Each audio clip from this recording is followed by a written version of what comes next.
Didik TV KPM. So kita tengok konstruk yang paling rendah lah, iaitu mengingat, dan konstruk yang kedua iaitu memahami. Okey, kita tengok beberapa contoh soalan contoh daripada konstruk mengingat dulu ya Mira. Okey, mengingat ni konstruknya boleh dikatakan rendah tu maksudnya di mana apa yang calon ataupun murid di sekolah dia baca, maksudnya dia lebih kepada fakta. Iaitu dia baca soalan dan dia tahu apa jawapan yang diberi. Dia tak perlu fikir lebih lagi lah. Okey, untuk mengingat. Kalau untuk memahami, dia ada dua stepnya. Step satunya adalah step mengingat dan satu lagi step memahami itu dia perlu faham teks yang diberi ataupun faham gambar yang diberi. Barulah dia dapat jawapan. So dia ada dua, boleh dikatakan kalau saya biasa satu tangga dan dua tangga. Kalau seterusnya itu dia banyak-banyak lagi tangga lah. Okey, kita tengok contoh yang pertama Mira. Antara yang berikut yang manakah adalah satu garam terlarutkan. So dia punya poinnya di sini adalah garam terlarutkan. Okey. Bermaksud garam dia ada dua lah. Dia belajar garam terlarutkan dan juga garam tak terlarutkan. Okey. Dia ada dua saja pilihan di sini iaitu dia ada empat pilihan. Maksud saya A, B, C, D. Cuma dua pilihannya yang sama iaitu klorida. Ada dua. Dan satu lagi adalah sulfat. So, murid-murid dia dah pelajari ada 4 jenis garam. So, di sini ada dua sajalah. Dan dua di sini, di mana beberapa garam berkenaan, yang mana satu garam yang boleh larut. Terlarutkan tu, ini istilah kimia dia. Garam boleh larut dan garam tak boleh larut lah. So, di sini dia banyak dia belajar kalau contoh garam klorida berapa. Yang mana yang boleh larut, yang mana tak boleh larut. Okey, manakala garam sulfat, yang mana boleh larut, yang mana tak boleh larut. Dia ada dah certain dia lah. Okey, kalau di sini kita tengok ferrum 2 klorida, azetum klorida, kalsium sulfat dan juga plumbum 2 sulfat. So jawapannya adalah ferrum 2 klorida yang terlarut. Di mana yang tiga ni, kenapa tiga ni adalah jawapan yang salah? Okey. Di mana dia belajar semua garam klorida adalah larut kecuali dia ada beberapa tu iaitu argentum dan ada beberapa lagi lah garam berkenaan. Dan garam sulfat, semua garam sulfat adalah tak larut kecuali yang mana. Dia ada dia punya certain dia tu. Yang tu kalau itu sebelum ni dah dipelajari secara detail lah berkait dengan garam. Tu yang dia perlu ingat. Beberapa semaknya beberapa benda tu dia boleh hafal dengan sendirinya lah. Okey, yang kedua, kita tengok soalan yang kedua. Antara berikut yang manakah merupakan ciri minyak sawit terpakai? Apa yang dimasukkan dengan minyak sawit terpakai? Maksudnya minyak sawit yang telah digunakan untuk menggoreng dan sebagainya. Okey, dan dari sini kalau kita tengok pilihan-pilihan jawapan dia, kita boleh ingat, iaitu calon boleh ingat minyak sawit yang biasa dan juga minyak sawit yang telah terpakailah yang dah digunakan. So dari segi yang pertamanya kita tengok sini warna lebih cerah. Bila sebut warna lebih cerah, adakah minyak yang kita dah digunakan tu dia sama seperti yang asal? Maka kalau kita tengok situ maka of course lah dia punya tu salah lah. So kita boleh potong yang ni. Okey, dah satu dah hilang dia punya cara dia. Yang kedua perlu ditapis terlebih dahulu. Kenapa dia perkataan dia tu perlu ditapis terlebih dahulu? Okey, kalau sebelum minyak sawit dihasilkan, dia ada perkataan tu perlu ditapis. Sebab ditapis tu untuk kita buang bendasin dan sebagainya untuk hasil minyak berkenaan. So di sini dia tidak ada kaitan dengan minyak yang ni lah. Kalau kita tapis juga minyak ni, kita hanya nak buang dia punya bahan-bahan ataupun kalau kita masak ayam juga dia punya kerak-kerak apa ni. Crispy dia tu kan. Crispy dia tu dia punya tepung ke apa, kalau kita tapis tapi dia still lagi warna dia sama seperti warna yang asal minyak yang dah terpakai lah. So yang ni kalau kita nak tapis just kita nak buang dia punya tu dia je. Hampas dia dan sebagainya lah. Okey, yang tu pun salah. Dan jawapan kita C dengan D. Okey, yang ni my peranan ni C dengan D. Biasanya kalau zaman saya belajar dulu, ada cikgu beritahu pilih jawapan yang panjang. Kadang-kadang dia punya cara tu ada kebenarannya tetapi ada tidaknya. Okey, kemungkinan mungkin jawapan di sini betul-betul jawapan yang panjang itu bernasib baik namanya. Okey, so kita tengok ni kandungan asid lemak yang tinggi. Okey, kandungan asid lemak yang tinggi. Yang kedua adalah kandungan sebatian teroksida lebih rendah. Apa yang dikatakan sebatian teroksida lebih rendah? Bermaksud bahan berkenaan telah teroksida, maksudnya semasa berlaku pembakaran. Okey, bila sebut lebih rendah dah berlaku pembakaran, maka dia akan jadi tinggi. Maka kalau lebih rendah ni salah.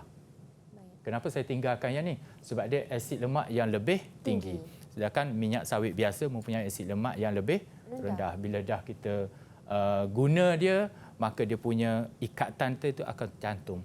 Maka dia jadi asid lemak dia lebih tinggilah. So jawapan dia adalah C. Itu yang kata jangan terpengaruh dengan jawapan yang lebih panjang, itu adalah betul. Yang itu silap konsep lah, yang tu kita kena betul-betul faham kedua-dua itu. Okey Mira, yang ketiga, tindak balas manakah adalah tindak balas endotermik? So di sini calon-calon tu diingatkan dia ada dua saja dia belajar.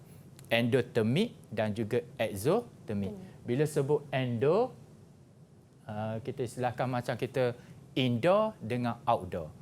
Dalam maksudnya masuk ataupun keluar. Bila indoor ni maksudnya kita serap haba. Kalau exo, satu lagi dia ada lawan dia tu adalah exo, SO ENEKSO. Exo tu adalah exit, keluar. So di sini bila masuk, bila kita tengok di sini pembakaran. Bila sebut pembakaran, memang kita tahu kita perlu serap haba dan sebagainya, tetapi haba yang dibebaskan. Bila haba dibebaskan, maka dia adalah exotermik. So yang ni salah. Okey, proses penyesaran. Penyesaran kadang murid ni mungkin dia akan confuse dengan penyesaran, kadang penyesaran. Penyesaran tu bermaksud apabila ada dua tindak balas logam, dia akan menyesarkan logam yang satu lagi. Maksudnya bila dia menyesarkan, dia akan membebaskan haba. Maka penyesaran ni salah lah. Okey, peneutralan iaitu asid dan juga alkali, tindak balas dua tu. Maka bila kita sentuh tu dia akan menghasilkan haba. Maka yang ni pun automatik salah. Penguraian. Okey, penguraian ni biasanya kalau kita pergi penguraian tu biasanya melibatkan mungkin bakteria ataupun mikroorganisma pengurai. Maksudnya dia akan masuk dalam tu, dia akan uraikan ikatan antara beberapa molekul lah. So jawapan dia adalah penguraian. So 3 dah potong salah, automatiklah jawapan yang tak potong tu. Okey Mira, rasanya cukup senang tak kalau Mira tengok ni macam senang je. Katakan dia kata, cikgu bagi soalan senang, memanglah nampak senang. Yang ni bagi saya soalan ni bukan senang. Soalan ni banyak perlu kita fikir walaupun konstruk dia tu rendah. Okey, dan seterusnya kita tengok yang lebih tinggi sikit dia punya level dia. Okey, aras kesukaran dia. Mengapakah gentian optik digunakan dalam pembuatan kabel telefon? Okey, dia belajar gentian optik. Dan salah satunya adalah untuk telekomunikasi lah, kabel telefon. Satunya reaktif secara kimia. Adakah kita nak gentian kita tu bertindak balas secara kimia? Sudah tentu kita tak mahu kan? Maka dia salah. Tapi walaupun kita buat salah, tiba-tiba jawapan dia tu betul, macam mana? Kita rasa salah. Tapi bila kita tengok semua salah nanti, yang mana satu pula nanti jadi confuse pula nanti kepada jawapan berkenaan. Tapi kita tak apa. Kemungkinan mungkin kita punya justifikasi pertama tu salah, yang kita baca berulang kalilah untuk apa. Okey, yang ni saya buat dia salah, kemungkinan jawapan tu betul, siapa tahu kan. Okey, mempunyai takat lebur yang rendah. Bermaksud bila ada haba saja dia akan jadi cair. Adakah kita nak kabel telefon kita tu cepat cair? Tak nak cikgu. Tak nak dah. Bila dah cair nanti tindak balas confirm lah kita punya telekomunikasi, nak telefon orang pun tak dapat benda tu. Terputus betul Mira. Okey, so yang ni salah. Mempunyai ketahanan haba yang tinggi. Ketahanan haba yang tinggi.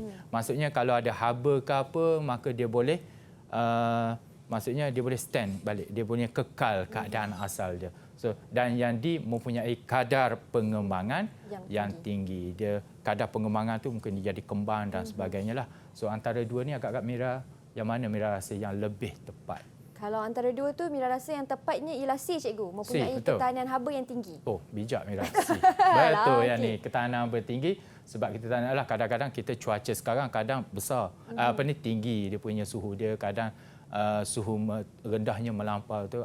Maksudnya sini lah ketahanan haba tinggi. Bermaksud haba tinggi, suhu tinggi ataupun suhu yang paling rendah. So dua tu dia nak dia boleh adaptasi dengan situasi semasa. Yang tu yang penting. Okey, seterusnya Mira, gelombang manakah adalah gelombang membujur? Okey, calon SPM kita dalam sains tambahan ni dia belajar dua saja. Satu gelombang membujur, satu lagi adalah gelombang melintang. Gelombang membujur tu kalau saya tengok bentuk dia, kita panggil mampatan dan regangan. Okey, yang ni dia punya bentuk gelombang dia. Satu lagi adalah gelombang melintang, bermaksud melintang dia naik turun. Okey, dia naik turun, yang tu ada naik dan juga ada turun lah. So dua benda beza ni, kadang-kadang kita bagi dua ni dia akan nampak dari segi apa jenis gelombang berkenaan dan contohnya. Kalau kita tengok sini ada 4. Okey, gelombang bunyi, gelombang air, radio dan cahaya. Okey. Yang ni dia boleh terus dapat jawapan macam mana? Terus dapat jawapan. Okey, kalau gelombang bunyi. Bila kita katakan saya bercakap sekarang ni, Mira dengar. Kalau gelombang saya tu naik turun, apa Mira akan dapat? Saya akan macam tak dengar lah cikgu. Ya, akan dengar tak lah. Kalau sekarang ni dia direct terus, pergi je, dia pergi terus dia ni. Okey, maksudnya dia punya getaran tu kepada molekul. Okey, yang kedua gelombang air. Gelombang air kalau kita tengok ombak tu naik turun. So dia ni lebih kepada gelombang air. Melintang gelombang air. So yang ni salah. Okey, gelombang radio pun sama. Dia naik turun kita punya frekuensi apa semua kan. Okey, so yang ni salah dan juga gelombang cahaya. Walaupun gelombang cahaya kita nampak gelombang cahaya tu macam direct terus kepada kita. Tapi dia merupakan gelombang bawah gelombang elektromagnet. So yang ni dia salah. So jawapan dia teruslah kepada jawapan A. Iaitu gelombang bunyi. Tapi sini nampak terus dia punya tu. Tapi kadang-kadang calon kita ni dia confuse dengan bunyi dan juga cahaya. Sebab cahaya dia nampak terus pergi kepada kita lah. Okey, Mira? Okey, saya rasa untuk konstruk mengingat ni hanya 5 sajalah saya bagi sini. Saya rasa dah cukup dah untuk pergi pada yang lain dah. Kita pergi yang lebih tinggi sikit iaitu untuk konstruk memahami. Okey, nak faham apa yang diberi dalam soalan kita lah. Okey, contoh yang pertama. Bila sebut konstruk memahami ke, mesti wajib ada gambar ke? Tak semestinya. Kadang-kadang dia bagi stimulus. Yang atas ni kita panggil stimulus. Stimulus tu adalah rangsangan kepada calon. Mungkin stimulus tu panjang, maka dia perlu faham setiap satu perkataan ataupun ayat penuh kepada soalan berkenaan. Okey, kalau kita tengok di sini, Rajah 1 menunjukkan pemerhatian bagi satu eksperimen. Apakah L? Apa yang dia nampak di sini? Sebelum dan juga selepas. Dia nampak pepejar ni.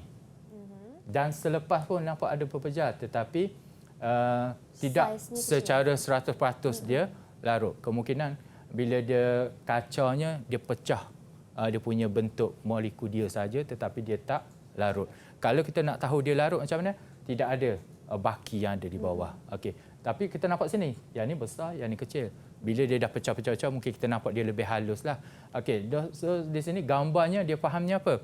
Maksudnya pepejar tu tidak larut. Okey, di sini yang saya kata tadi dia belajar 4 dia, iaitu klorida, garam yang klorida, garam yang nitrat dan sebagainya, ada 4. Tapi di sini tiosulfat, oksida ni dia tak belajar. Macam mana kita nak tahu?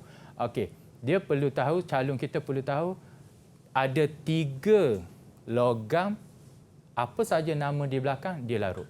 Apa dia yang wajibnya? Wajibnya iaitu amonium, kalium, natrium dan juga kalium. Di sini dia terus dapat dia punya jawapan dia tu. Ketiga ni antara logam yang terus larut, cikgu Ya, dia punya larutan lah, maksudnya larutan pepejar. Dia kalau ikut logam depan ni, dia logam yang lebih reaktif di atas. Apa saja nama di belakang, kadang dia punya amonium nitrat contoh, amonium klorida. Sebab ada amonium, maka dia adalah garam yang larut. Ada 3 ni. Sebab bila dia belajar, yang 3 di bahagian atas tu, apa saja bentuk nama belakang dia, dia akan larut semuanya. Yang di bawah tu dia ada beberapa, ikutlah sulfat, garam apa yang tak larut. Untuk klorida, garam apa yang tak larut. Kalau nitrat, semua garamnya dia larut. Okey, so jawapannya adalah kalsium oksida. So dia tak larutlah di situ. Okey, untuk yang kedua. Okey, yang kedua, Rajah 2 menunjukkan aras tenaga bagi satu tindak balas. Apakah jenis tindak balas itu? Okey, cuma saya nak maklum kepada calon, bila kita tengok di sini nampak benda ni, apa hint yang mudah. Yang satu saja saya beritahu dengan murid saya, kita tengok sini, negatif. Kalau negatif tak payah fikir benda lain. Apa dia maksud tak payah fikir benda lain? Yang negatif dia belajar 2. Walaupun 4 gangguan dia, pengoksidaan penurunan yang saya beritahu tadi lah. Endotermik dan juga exotermik ni adalah tindak balas. Okey, yang ni juga tindak balas, 2 ni. Tetapi kalau ada gambar rajah aras tenaga namanya, dia hanya belajar 2 ni je. Tapi salah satu macam mana nak tahu jawapannya? So yang ni dah salah lah. Dia dah boleh dapat 50% pilihannya. So apa jawapan dia? Bila kita tengok negatif, maka terus jawapannya adalah exo. Exo. Haba dibebaskan. Maka tanda dia adalah Negatif. negatif. So jawapan dia exo lah. Wah. Walaupun peringkat tu tinggi memahami, tapi kita tengok apa yang diberi pada gambar berkenaan. Cukup mudah. Kalau positif, maka tak payah fikir banyak. Endotermic. Betul. Yang ni salah satulah. Satu lagi kita tengok dia duduk di atas, dia duduk di bawah. Kadang yang ni kita missing kita susah sikit. Tengok yang ni dulu. Sekiranya yang ni tak diberi. So kita tengok yang ni first garis ni di atas, yang kedua garis di bawah. Satu lagi kita tengok anak panah di bawah. Untuk exothermic, untuk endo anak panah dia ke atas. Yang ni kita tak usik dah tenaga. Yang ni memang sama je kedua-duanya. Okey, boleh Mira? Boleh, Cikgu. Okey, seterusnya kita tengok rajah 3 menunjukkan satu struktur bumbung. Apakah jenis bahan termaju paling sesuai? Perkataan di sini adalah paling sesuai untuk struktur X. Okey, kalau kita tengok sini, yang ni kita panggil saya lupa dalam bahasa Melayu kita panggil apa? Kita panggil awning. Ada nama bahasa Melayu dia tu ada, saya lupa dah. Okey. Biasa kita selalu panggil awning. Awning rumah. Awning rumah macam tu. Tapi dia ada bahasa Melayu dia tu kadang bumbung boleh ke cikgu kalau kata kita panggil? Bumbung tu boleh. Dia ada nama khas dia, saya lupa dah nama tu. Bila sampai sini je terlupa. Bila tengok Mira je terlupa. Tidak ada, saya gurau je Mira. Okey, so di sini hanya satu saja. Sebab dia kalis air, maka jawapannya adalah Teflon. Teflon kan dia kalis air selain daripada bumbung, dia lapis untuk peralatan memasak sebab nak mengelakkan makanan daripada melekat. Okey, seterusnya. Satu lagi. Boleh Mira? Boleh, Cikgu. Okey, rajah 4 menunjukkan graf sesaran masa bagi suatu sistem bergetar.